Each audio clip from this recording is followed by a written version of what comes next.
This guy's 6 o'clock old.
The PSAK-47.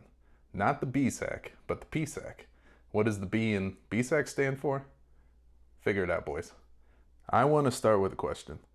Who are the guys or gals out there that are spending $900, $1,000, $1,100 on a basic AK? I just never saw the value in AKs until PSA started offering their AK for sub 700. And that's sub 700 with features galore. I mean, you got the Magpul furniture here, you got the folding stock, there's a 4.5 pound trigger, insane reliability, which we'll get to in a second, decent accuracy, optic mount standard, whoops, I'm already knocking stuff over, but you can see right here, got an optic mount there. Let me go and pick these back up. And that's just a few of the pros that you get with the PSAK. Not many cons, not many at all. Honestly, no cons that I can really even think of, other than maybe mag compatibility issues, which are common in the 8K world, but we'll get to that later.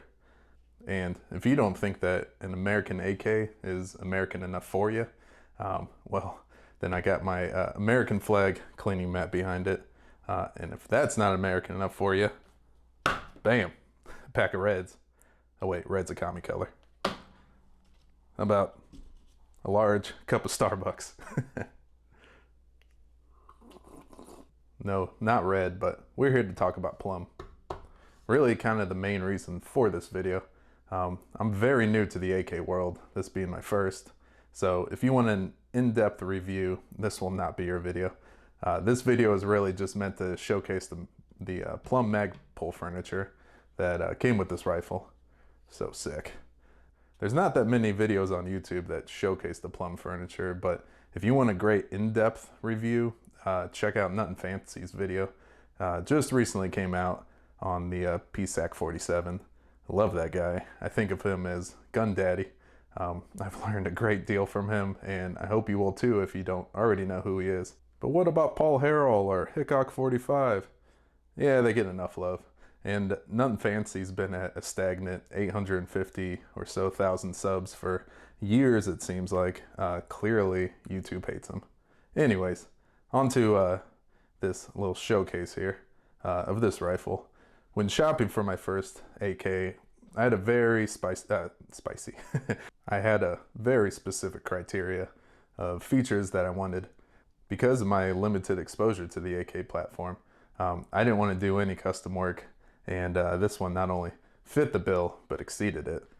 I wanted an AK that was good to go out of the box, and this one I literally took out of the box and started shooting it. No cleaning, no customization, not even any sighting in. I only ran a bore snake through the barrel, and that was just to make sure there wasn't any debris or obstructions in it from the factory, which is just always a smart thing to do with any new firearm. This AK had everything I wanted, and it'll probably remain in factory configuration for the foreseeable future. All right, we're gonna try a little run and gun because it's fun, and got everybody's favorite banana mag loaded up with 30 rounds. So let's see how she does.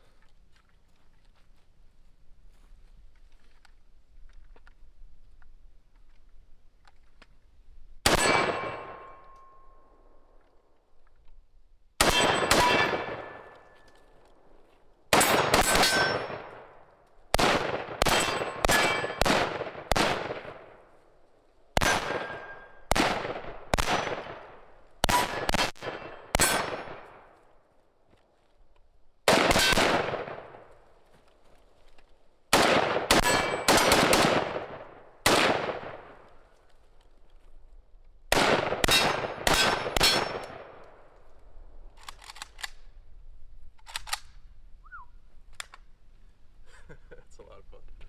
But this AK doesn't really need anything as far as I can tell, other than the little fluorescent orange paint on the front sight for increased visibility. Let's see if we can get a good picture of that. By the way, did I mention I didn't clean this gun? And I love to clean my guns. It's therapeutic for me. But with no cleaning and about 5 different people shooting it, I've had 100% reliability through the first 400 to 500 rounds or so, which is phenomenal in my book. And that's with the cheapest stuff money can buy. Mostly this Tula right here, and then some of this stuff, which is like a lacquered, coated steel case. Max Tech is what this is. I think it's either 123 or 124 grain. I kind of forgot, but you know, what's the big difference between 1 grain? That's something that's kind of funny about coming into the AK market and just 7.62 by 39 in general. You know, in the 5.56 world, you have everything from like the common 55 grain all the way up to like 77 grain, which are kind of your more common grains. With the AK market, it seems like it's 122 grain, 123 grain, and 124 grain, which is this gecko target stuff right here. This stuff's actually very pretty because it is brass cased 7.62 by 39. There we go. Ooh, shiny. But we'll get back to the ammo in a second. It's March/April of 2022 while I was filming this video, and 7.62 by 39 is a very hot, hard to come by commodity. So I'm just lucky to have at least a few different kinds to test in this PSAK right here. And then one more thing about cleaning.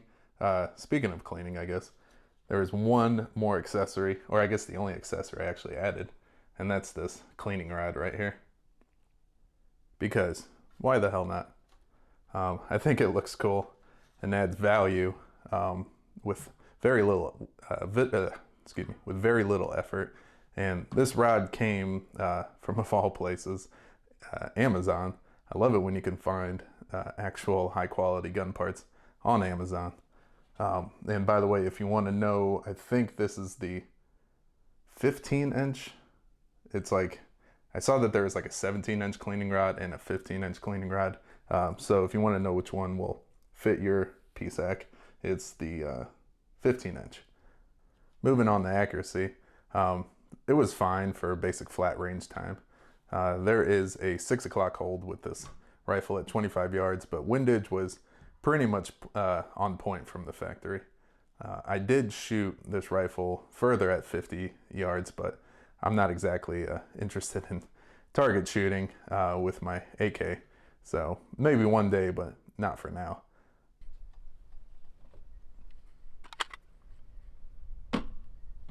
We're going to be using the 20 round PMAG right here.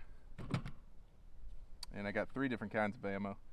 We got a target load right here. This is some Gecko 124 grain. And then in this bag, I got some Max Tech 123 grain. This is just some like lacquered steel case. And then in here I got some good old Tula, and this is 122 grain. So we got a few different grain weights, and I'm gonna just get myself on paper here with some of this Max Tech. Just 3 rounds, see where I'm hitting. I know that this rifle is a 6 o'clock hold. So I'm gonna aim low. The trigger is really good, but there's not really a clean break, so it's sort of hard to judge when it's gonna break, but let's see here.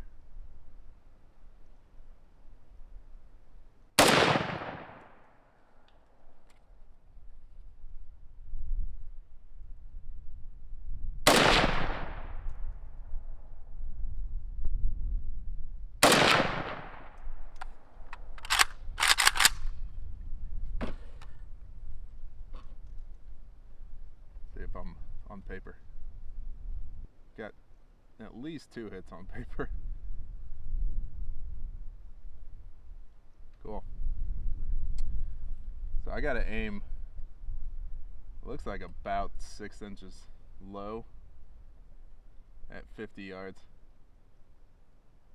It's close to like 8 inches low at 50 yards. So it's quite a 6 o'clock hold. Alright. Here goes nothing. We're gonna go ahead and start with the target load, this Gecko 124 grain. I'm gonna do 5 rounds each. This stuff looks pretty nice.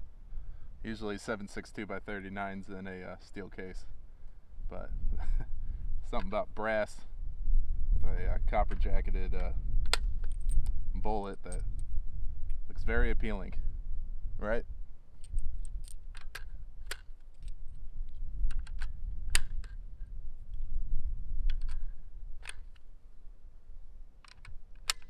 Alright, 5 rounds. Gotta aim about 8 inches low here.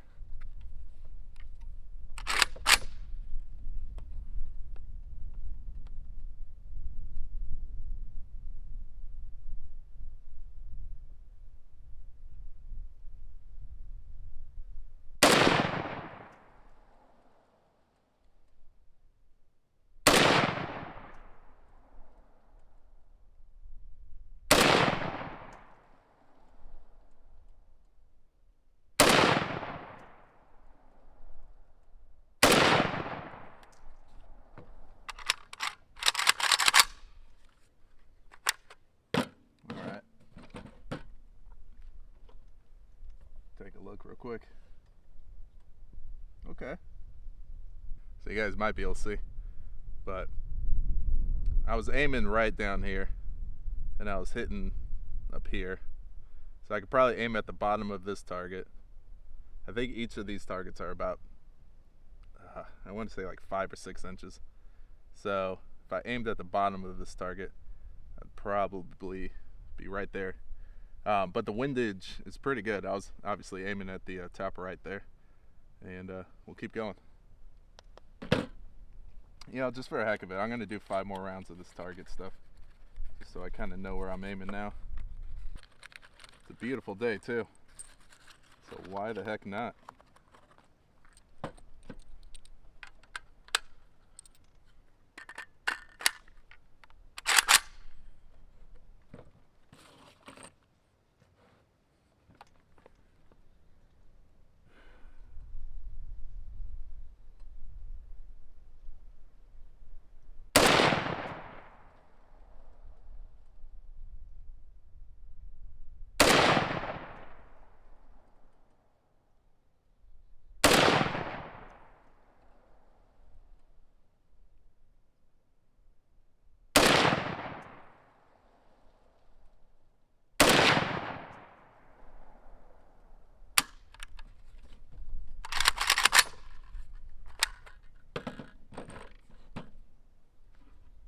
pad out.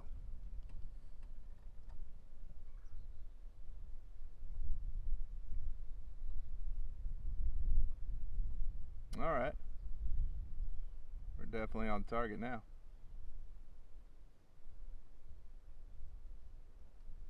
As far as groups go, I'm not really going for groups here. I mean, this is just iron sights, but yeah, I'm definitely peppering that top right target there. So we're right in there. We're gonna move on now to, uh-oh, my ammo's falling out over here. We're gonna move on to this Max Tech stuff that I just picked up off the ground. But I don't think that's gonna affect anything. Got a little bit of wind out here too. But at 50 yards with a 123 grain projectile, I don't think it's gonna make much of a difference either. But this right here is the Max Tech 123 grain. I'm gonna go for the top left target now.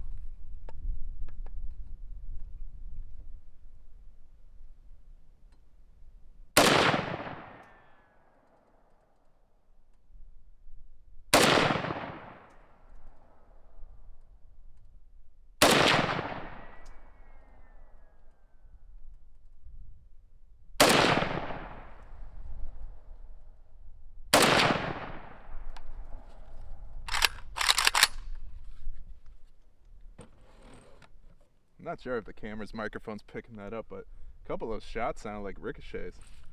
It's pretty weird because, yeah, I'm shooting into some pretty soft dirt back there. But anyways, let's take a look.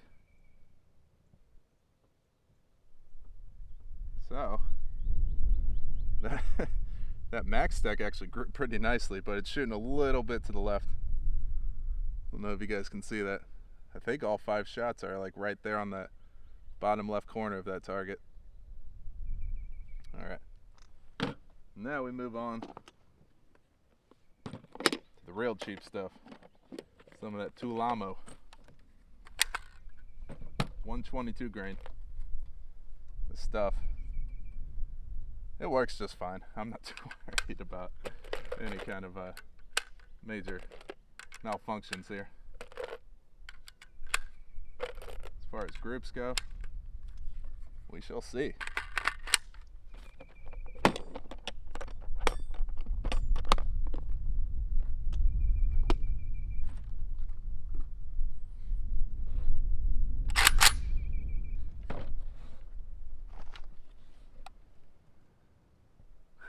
So I'm going to go for the bottom left target. Let me just see which one's less hit. I hit a couple of those down there. Now I'm going to go for the bottom right. That one's clean. Bottom right target.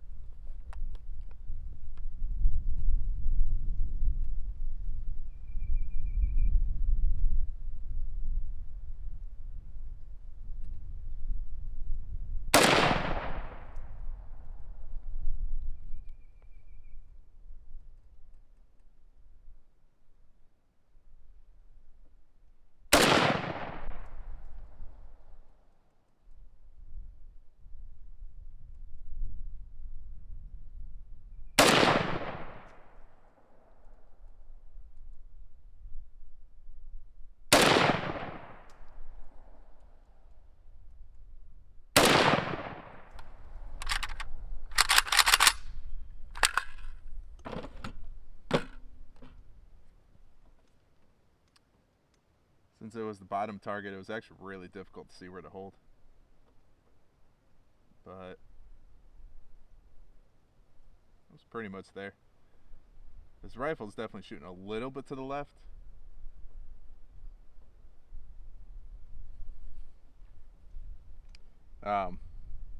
Left in high of the bottom right target there. I hope the camera's picking this up. But I couldn't really exactly, you know, I was aiming somewhere down here. So I didn't have like an exact hold. I was just kind of guessing. But yeah, all those 5 shots more or less are right here on the top left. I'm actually gonna try this one more time. I'm gonna aim for the top, or sorry, was I saying top left? Anyways, I'm gonna aim for the top left target with these next 5 rounds, because I'll be able to use the bottom of this target as a hold and hopefully get some more consistent shots.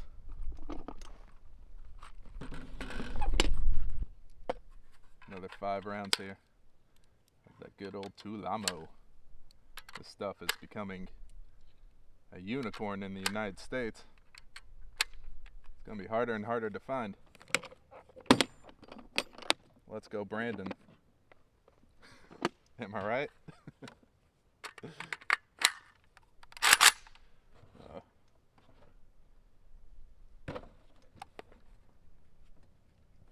All right, top left target.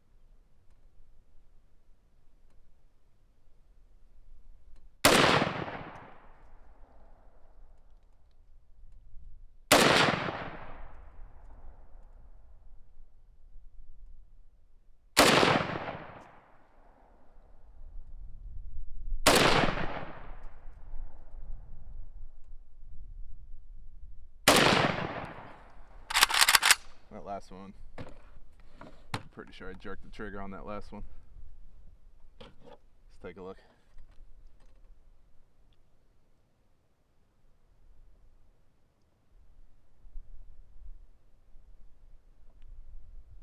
Okay,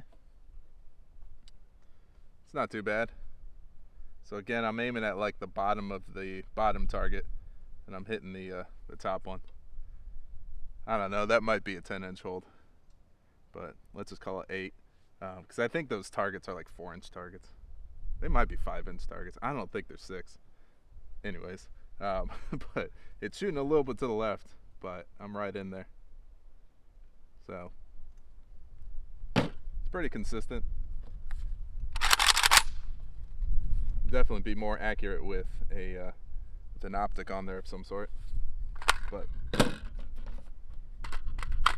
no complaints here. Just a sweet looking gun. So the slant brake that it came with right here does a pretty good job of keeping you on target with the jumpy recoil of the 7.62x39, and the 7-pound 10-ounce weight also helps tame the recoil a bit. Got a couple of steel mags here. This is the SGM. I'm actually expecting this one to work pretty well, because it locks up to the gun really nice. And right here, got the Croatian last round hold open. It looks almost identical to the SGM mag, but one big difference was the feed lips. And I don't know if you guys can see, but I had to shave off quite a lot of material back here just to get it to seat in properly, which you'll see in a second. Let's go with the SGM first. It's a little windy out here, sorry about that.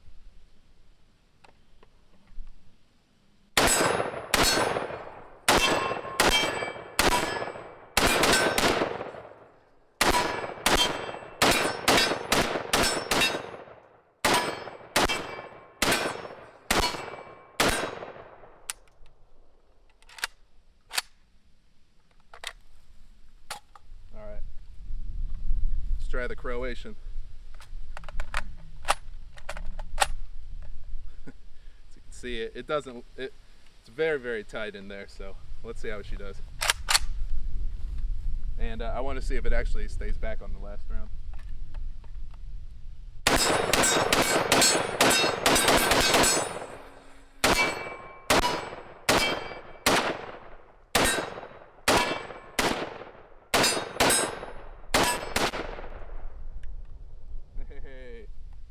Does.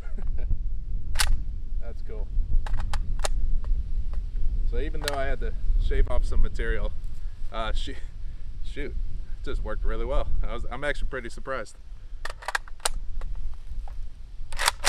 Yep, stays back on the last round until you take the mag out, because it hits a little steel plate right there on the follower. But Anyways, and onto what is maybe the only con of this rifle, which is magazine compatibility. But you could also blame the magazine for possibly being out of spec, not to mention that the AK world in general is just really out of spec. There's a lot of parts that have to be custom fit and things like that. So this rifle is definitely built around the PMag because it's what it's shipped with, and it locks up really nicely. There's not really any wiggle either. But all other mags that I tested needed a little bit of fitting. I got a few different examples. Of course, the banana mag right there, but we'll go ahead and get that out of here for now. So these US Palm mags, you just need to slam them in there a few times to shave off like a little bit of material in the back there, the back of the feed lips. And once you do that, they fit really nicely. And because you had to kind of fit it yourself, they fit in there really tight and have had no problems at all with these. Just go and clear some of these away. So there's a couple of steel mags that I tried. This one right here is the SGM steel mag, and this one worked really well, and it fits in really well as well, and has a little bit of wiggle, really only side to side wiggle, but not forward and backwards. But all the other steel mags that I tried, for example this Croatian mag, I had to shave some of the material off of the back of the feed lips there just to get it to fit in. I also shaved off some in the front, but I don't really think that's necessary. I think you just got to focus on the back there. And once you get enough shaved off, there you go. Now it's a really tight fit, but yeah, I'm going to go ahead and get rid of these rounds that are bouncing around. I just hit the camera trying to get this magazine in there. But once you got the magazine in there, it fits really fine, really tightly, as long as, again, you don't take off too much material. And then, again, with the US Palm mags, just had to shave off a little bit of material back here, but I really like this clear mag. It looks really cool when it's fully loaded. And then we got this 20 round mag right here, which I think gives it a pretty nice profile, like a really sleek profile. It's the mag kind of, you know, it doesn't hang down too far, in other words, and it's really good for when you want to fold the stock and then slip it into like a bag or something. So it's easier to transport with a 20 round mag in it. But speaking of the stock is great. So when you have it folded, it will not come unfolded until you just simply, the lockup is really nice too. It doesn't really take too much effort to lock it into place. One thing I noticed, there's a bit of a gap here. Let me see if I can zoom in there. See that gap?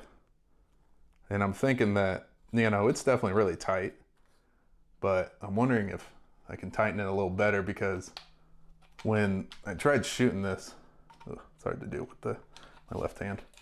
When I tried shooting this with the stock folded, what you're supposed to be able to do, it hit the very top of the butt pad and kind of screwed it up.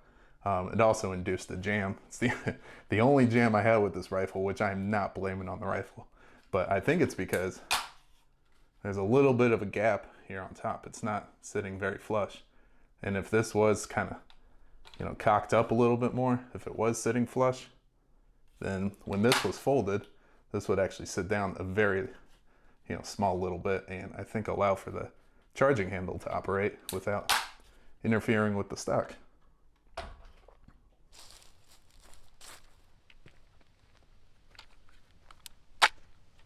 I think it looks pretty slick with this 20 round mag in it, as a matter of fact. Who said you need 30 rounds? Right, YouTube?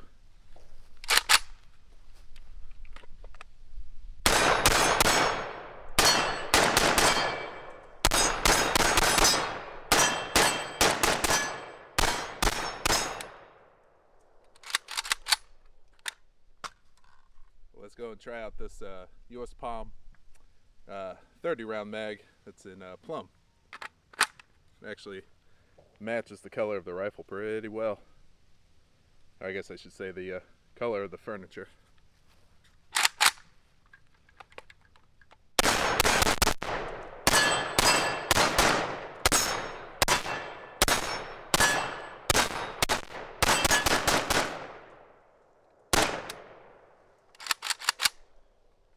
.30 rounds, but you know, only loaded 20 in it.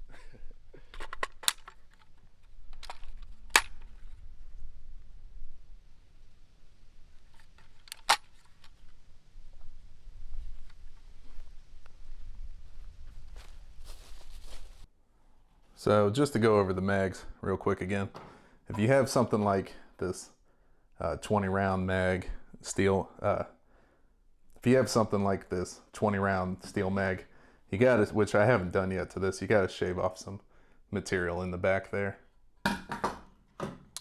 like I did with this one. This, by the way, is the Croatian last round hold open, and it worked just fine. It did stay open on the last round. There's like a steel plate right here that the bolt hits to keep it open. As a matter of fact, you can kind of see how the follower just simply rides up a little higher to actuate the bolt. I don't know if the word actuate is the right word to use in this situation, but you get what I'm trying to say.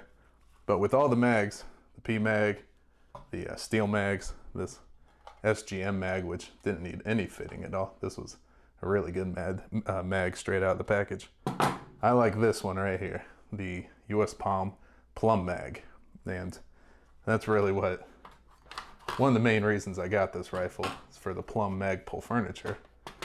Ever since I saw the Plum Magpul furniture, you know, a few years ago or whenever that was, I just absolutely fell in love with it, and I was so glad to see that I was able to get one from PSA for sub $700.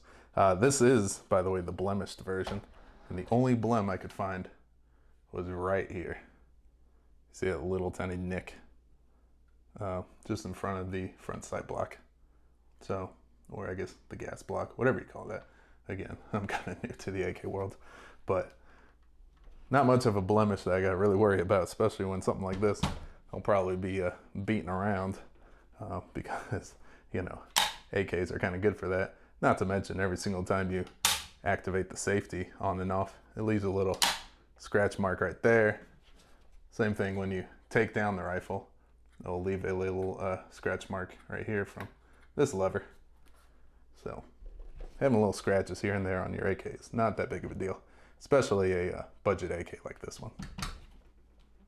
But one thing I will say is that every single mag, no matter how much you had to fit it to the gun, or no matter how wobbly or loose it fit in the gun, or no matter how tightly it fit in the gun, every single mag I tried worked 100% flawlessly.